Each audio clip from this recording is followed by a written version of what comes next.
Life After Life, The Investigation of a Phenomenon, Survival of Bodily Death, by Raymond Moody, Jr., M.D., narrated by Dick Hill. Copyright 1975 and 2001 by Raymond Moody, Jr., M.D. This unabridged audiobook is published by arrangement with Raymond Moody and Sobel Weber Associates, Incorporated, and was produced in the year 2011 by Tantor Media, Incorporated, which holds the copyright thereto. To George Ritchie, M.D., and through him, to the one whom he suggested. Preface. 25 years ago, Raymond Moody's Life After Life created a worldwide change in our understanding of death. Dr. Moody's research has rippled throughout the world and has helped in no small part to form our modern expectations of what we will experience after death. The tunnel, the white light, the presence of long-dead loved ones waiting for us on the other side. Keep in mind that 25 years ago this was not common imagery to associate with the experience of dying. Dr. Moody inspired a first generation of researchers dedicated to a scientific understanding of human consciousness and death, researchers who have in turn created a new science of near-death studies. Bruce Grayson, professor of psychiatry at the University of Virginia, has said that a whole new world opened up following the publication of Moody's research. This change in our collective worldview has been so profound that it is hard to remember the cultural conditions that existed before 1975, when the book was first published. Prior to the publication of Life After Life, the term near-death experience did not even exist. Physicians called it the Lazarus syndrome, implying that it was the result of medical pathology. Patients didn't call near-death experiences anything, often thinking that they were mentally ill or had had hallucinations from drugs or a lack of oxygen to the brain. Once Dr. Moody took the time to actually listen to people who had survived heart attacks and so learned about their near-death experiences, our society had a sort of collective aha and began to realize that something very spiritual happens to us when we die. Although George Gallup has estimated that 5% of the general population has had a near-death experience, people were afraid to talk about them for fear of being ridiculed. Far too often, they themselves doubted the validity of what had happened to them. Life After Life was hugely successful because it addressed two major problems in 20th century Western civilization. Number one, the loss of collective societal myths having to do with death and dying, and number two, the systematic devaluation of anything to do with the spiritual side of humans. Dr. Moody's work reminded us that we are at our very core spiritual beings, and the fact that a loving light greets us when we die is proof of that. When we die, our own lives are evaluated and interpreted not according to how much money we made or our status and prestige, but according to the love we shared with others throughout our life.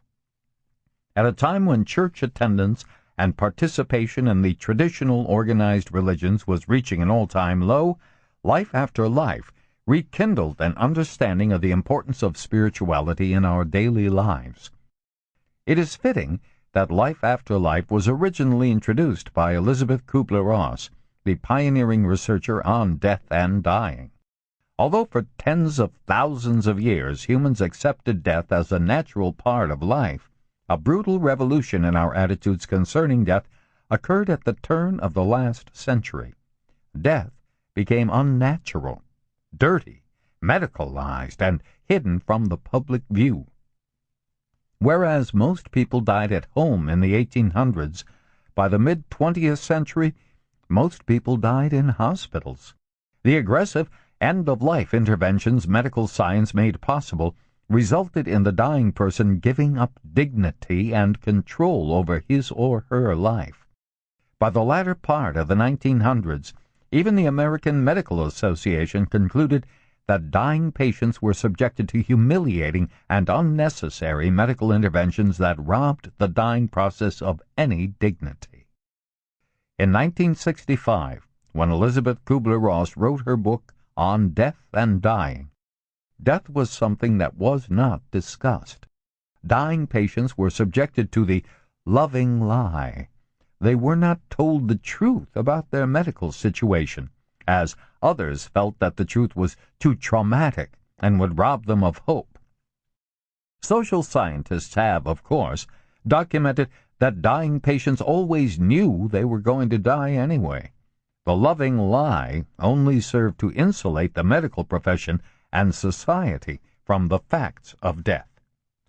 Dr. Kubler-Ross dared to actually talk to dying patients about their feelings. This generated enormous hostility from the medical staff at her hospital in Chicago. For example, one nurse angrily asked her if she enjoyed telling patients they had only a few weeks to live. Dr. Kubler-Ross found out that such patients already knew they had only a few weeks to live and were suffering from the loneliness and isolation that our societal fear of death caused them. Although Dr. Kubler-Ross has gone on to make her own contributions to the spiritual understanding of what happens when we die, in her first book, she discussed only the emotional stages of death. These included denial, isolation, anger, bargaining, depression, and acceptance. Our society was astonished to learn even these common-sense observations. Establishing that dying people had any feelings at all seemed to anger and outrage a healthcare establishment dedicated to saving lives, not facilitating death. In the mid-60s, although there was a sexual and political revolution in the United States, death as a topic was not discussed, and dying visions and deathbed spirituality as topics were forbidden. It took another decade before the climate was ready for life after life. Dr. Kubler-Ross had introduced the shocking concept that dying people had predictable feelings about death and often even accepted it. 10 years later, Dr. Moody explained why. Instead of death simply being the extinction of life, he documented that it is a spiritually dynamic time with life-transforming insights. These same insights have transformed our society as well. One indicator of the impact of life after life is the enormous number of books with similar titles that followed it. These include Life Before Life, Life at Death, Life Between Life, and my favorite, Elvis After Death. Life After Life has become a cultural icon because it responded to the spiritual impoverishment of our society at the time. It is ironic that the same medical technology that contributed to the degrading and humiliating conditions of dying patients allowed us to successfully resuscitate people so that they could report their near-death experiences. By the early 1970s, medical technology had advanced to the point where successful resuscitation from cardiac arrest was commonplace. Although there have always been stories describing a life after death, prior to the modern era, it was rare to survive clinical death. Modern intensive care medicine and rapid response medic teams have made the cheating of death routine. Dr. Moody was the first to recognize that these same patients could contribute to our understanding of the last few minutes of life. Dr. Moody's influence on a first and now a second generation of scientists was just as important as the book itself. 1,000 years ago, a book such as Life After Life would not have been needed, as everyone was familiar with the spiritual aspects of dying. In 1975, it was not enough to document that the dying have visions of another life. It was also necessary to prove that these visions were real and not simply hallucinations of the dying mind. 25 years later, virtually every conscious researcher and medical scientist in this field agrees that these experiences are a real and natural part of the dying process. The first generation of near-death researchers included Dr. Ken Ring, professor of psychology at the University of Connecticut, Dr. Bruce Grayson, professor of psychiatry at the University of Virginia, and neuropsychiatrist Peter Fenwick of the British Royal College of Psychiatrists. They used formal scientific investigative techniques and essentially reached the same conclusions as Dr. Moody. These and numerous other researchers documented that the experiences are real, not the result of hallucinations or brain pathology. Their work led in turn to a second generation of scientists, such as myself. We did a controlled clinical study of near-death experiences in children at Seattle Children's Hospital and again documented that these experiences are a real part of the dying process and not caused by drugs or a lack of oxygen to the brain. These children, too young to fear death or to know what a near-death experience is, told the same stories as the adults tell in Life After Life. Even more significantly, Dr. James Winery of the National Warfare Institute developed an experimental technique in which near-death experiences could be induced in a controlled environment. He studied fighter pilots who were brought to the point of near death by being placed in a gigantic centrifuge. The purpose of his study was to understand the G-forces that fighter pilots are subjected to while flying high-speed jets. He also learned that these same fighter pilots had near-death experiences when subjected to the stresses of the centrifuge.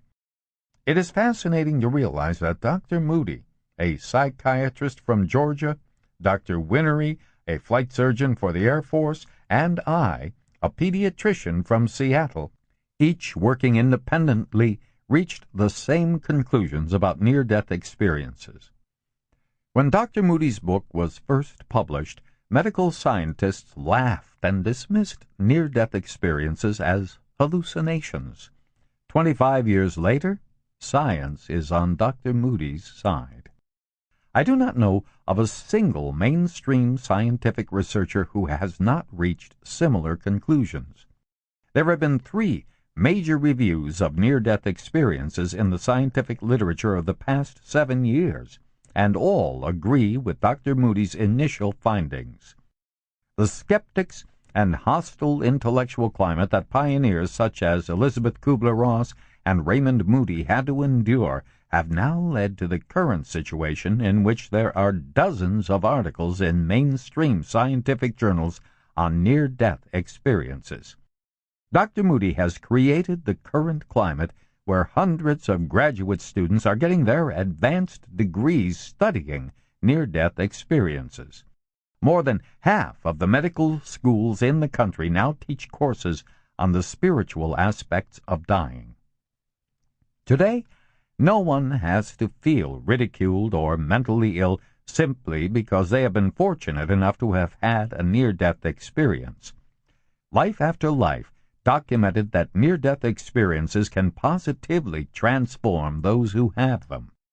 The inner anger and type A personalities that lead to heart attacks in the first place seem to melt away from exposure to the spiritual light they see at death.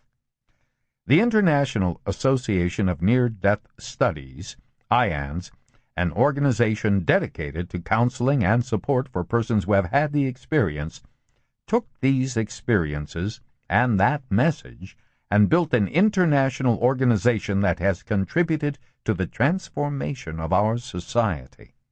IANS actively contributes to and encourages scientific research. There are hundreds of IANS chapters in the United States and hundreds more worldwide. Again, it was Raymond Moody and Life After Life that directly resulted in the formation of this organization. Raymond Moody himself has remained a pioneer for the past 25 years. Usually, scientists who make the sort of extraordinary contribution he made with Life After Life rest on their laurels, spending the rest of their career refining and promoting their original insights.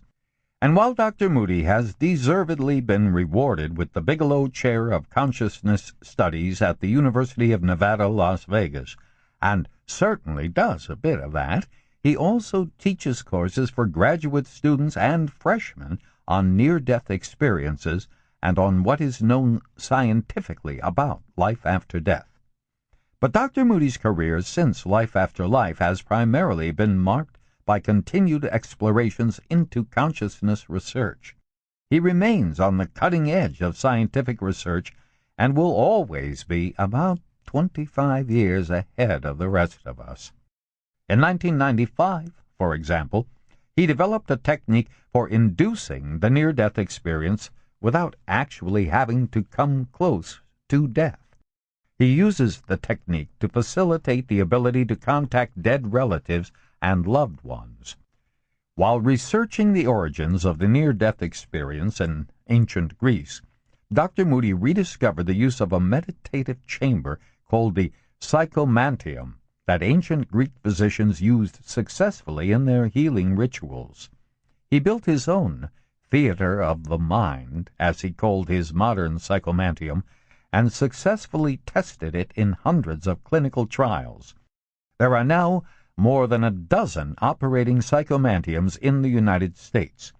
The psychomantium has even been independently discovered by Russian physicist Ivan Dmitriev and successfully used by Russian psychiatrist Olga Karatidi to induce out-of-body perceptions and past life experiences. Since his rediscovery of the psychomantium, Dr. Moody has continued to explore ways to harness the power of the near-death experience in our daily lives. He once asked me, "Why should we wait until we die to have this remarkably transformative experience?" He is currently working on methods of inducing the experience through specific meditative techniques that do not require the specialized equipment of the psychomantium. Intriguingly enough, humor is often an important part of his current research in understanding and inducing spiritual experiences. On a personal note, Dr. Moody is directly responsible for any contributions that I have made in near-death research. I first met Dr. Moody when I was doing a fellowship in brain research at the University of Washington. I was primarily interested in the effects of radiation and anti-cancer drugs on the brain. I had just published an article on near-death experiences in children based on cases I encountered when I was moonlighting as a critical care physician. Our research team at Seattle Children's Hospital saw near-death research as an interesting sidelight to our otherwise busy medical careers. I had no long-term interest in the field and mostly published my first papers on near-death studies simply to get another solid scientific paper on my resume. I considered the experiences to be fascinomas, meaning they were interesting but ultimately of no importance. My meeting with Dr. Moody changed all of that. He had read my initial papers on children's near-death experiences and wanted to meet me. We spent 3 straight days talking non-stop about near-death experiences. I vividly remember being called to the hospital to resuscitate a critically injured patient during this time period. Dr. Moody accompanied me to the hospital, and we continued our discussion at whatever breaks in the action that came while I was attending to the patient and then all the way home again. He inspired me to think critically about the experiences and their implication for understanding the nature of human consciousness. The fact that dying comatose brains can be conscious and aware of their surroundings as well as interact with another spiritual reality has profound implications for our understanding of how the human brain works. He predicted that my near-death research would make my reputation as a neuroscientist, not the promising cancer research I was so involved in at the time. Joseph Campbell wrote that the image of death is the beginning of mythology. In turn, it is our myths that make us feel part of the society of the living as well as heir to the legacy of the dead who came long before we were here and will be here long after we are gone. Humankind's myths give meaning to individual lives and help us to interpret events such as death that cannot be readily understood by normal means. Modern society had abandoned the traditional relationship between death and society that had existed for tens of thousands of years. Even modern funeral practices reflect this, with the advent of the irrational embalming of the dead, which only began about 100 years ago. Our society suffers from our lack of connection to each other and our collective lack of meaning in our lives. Homelessness, depression, drug abuse, alcoholism, road rage, and gun violence all have at their roots a lack of spiritual wisdom. Raymond Moody's Life After Life reconnected us with a timeless wisdom about death. We do not simply die. Death is far more complicated than that. We die conscious, with an expanded awareness of this reality coupled with a greater understanding of our lives. By understanding near-death experiences, we connect ourselves with the wisdom of the tribal shamans, the insights of the Tibetan Book of the Dead, and the origins of the great religions of the world. Dr. Moody's Life After Life reconnects us with our own spirituality, lying dormant within us. His book gives us the spiritual tools to understand our own lives. It is a timeless book, one that will be just as vital 25 years from now as it was 25 years ago. Melvin Morse, M.D. Forward. I have had the privilege of reading the pre-publication copy of Dr. Moody's Life After Life, and I am delighted that this young scholar has the courage to put his findings together and make this new type of research available to the general public. Since I have worked with terminally ill patients over the last 2 decades, I have become more and more preoccupied with looking into the phenomena of death itself. We have learned a lot about the process of dying, but we still have many questions with regard to the moment of death and to the experience our patients have when they are pronounced medically dead.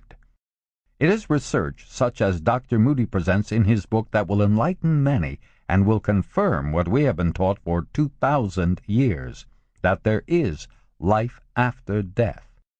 Though he does not claim to have studied death itself, it is evident from his findings that the dying patient continues to have a conscious awareness of his environment after being pronounced clinically dead. This very much coincides with my own research, which has used the accounts of patients who have died and made a comeback, totally against our expectations and often to the surprise of some highly sophisticated, well-known, and certainly accomplished physicians. All of these patients have experienced a floating out of their physical bodies, associated with a great sense of peace and wholeness. Most were aware of another person who helped them in their transition to another plane of existence. Most were greeted by loved ones who had died before them, or by a religious figure who was significant in their life and who coincided naturally with their own religious beliefs. It is enlightening to read Dr. Moody's book at the time when I am ready to put my own research findings on paper. Dr. Moody will have to be prepared for a lot of criticism, mainly from 2 areas. There will be members of the clergy who will be upset by anyone who dares to do research in an area which is supposed to be taboo. Some religious representatives of a denominational church have already expressed their criticism of studies like this. One priest referred to it as selling cheap grace. Others simply felt that the question of life after death should remain an issue of blind faith and should not be questioned by anyone. The second group of people that Dr. Moody can expect to respond to his book with concern are scientists and physicians who regard this kind of study as unscientific. I think we have reached an era of transition in our society. We have to have the courage to open new doors and admit that our present-day scientific tools are inadequate for many of these new investigations. I think that this book will open these new doors for people who can have an open mind, and it will give them hope and courage to evaluate new areas of research. They will know that this account of Dr. Moody's findings is true, because it is written by a genuine and honest investigator. It is also corroborated by my own research and by the findings of other very serious-minded scientists, scholars, and members of the clergy who have had the courage to investigate in this new field of research in the hope of helping those who need to know rather than to believe. I recommend this book to anyone with an open mind, and I congratulate Dr. Moody for the courage to put his findings into print. Elizabeth Kubler-Ross, M.D., Flossmoor, Illinois. Introduction.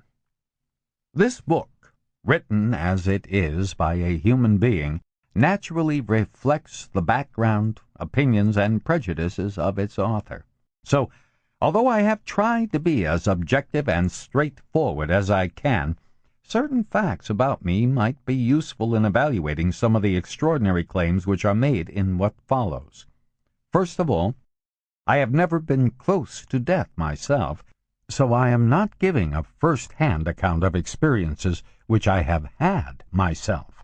At the same time, I cannot claim total objectivity on that basis, since my emotions have become involved in this project.